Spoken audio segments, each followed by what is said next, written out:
In a forgotten corner of the countryside, where the sun beat down on cracked earth, lived a 15-year-old boy named Leo. His world wasn't one of video games or after-school clubs. It was a world of responsibility, where the weight of his family's survival rested heavily on his young shoulders. His hands, calloused from farm work, knew the rhythm of sowing and reaping far better than they knew the pages of a textbook.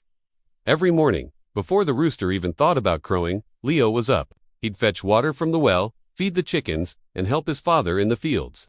School was a luxury, a brief escape between chores. He wasn't the top student. His mind was often preoccupied with the weather, the price of grain, or his mother's persistent cough. His grades were average, just enough to get by.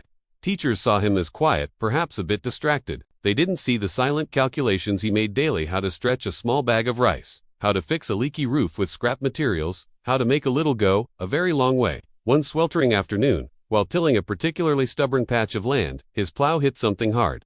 He dug around it, his curiosity piqued. It was an old, rusty metal box. Inside, he found not treasure, but a collection of old engineering and physics books, left behind by a previous owner of the land. They were tattered and smelled of damp earth, but to Leo, they were gold.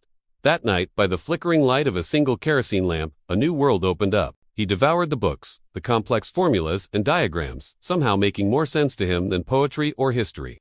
He saw the principles of leverage in his father's plow, the mechanics of pulleys in the village well. The world around him transformed from a place of endless labor into a giant, solvable puzzle. He started tinkering, using scrap metal to build a small hand-cranked generator that could power a single light bulb, freeing him from the dim lamp. He then designed a more efficient irrigation system for their small plot, using gravity and a clever series of channels. His family's crops began to thrive like never before. His grades in science and math shot up. His teachers were astounded. This quiet boy, who once seemed lost in daydreams, was now solving problems they hadn't even thought to pose. He saw energy, not just in textbooks, but in the wind that rustled the leaves, the water that flowed in the stream, and the sun that beat down on his back. He realized that the very things that made their life difficult, the relentless sun, the powerful winds, were untapped sources of power. News of the farm boy genius spread to a nearby town. A visiting engineer from a large energy company heard the stories and, skeptical but intrigued, drove out to the countryside. He found Leo not in a lab, but in a field, explaining to his father how a simple windmill could pump water from their well automatically. The engineer was speechless. He saw in Leo not just raw intelligence, but a deep, practical understanding born from necessity. The company offered Leo a full scholarship. It was a heart-wrenching decision to leave his family, but they knew it was his chance. He promised he would be back. And he kept that promise.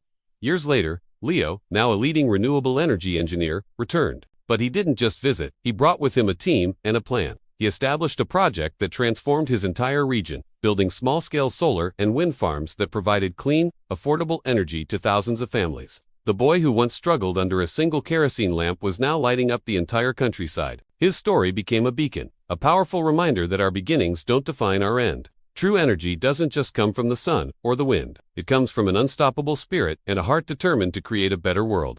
Thank you so much for watching. If this story inspired you, please hit that like button, subscribe to the channel, and share it with someone who might need a little spark of encouragement today. See you in the next video.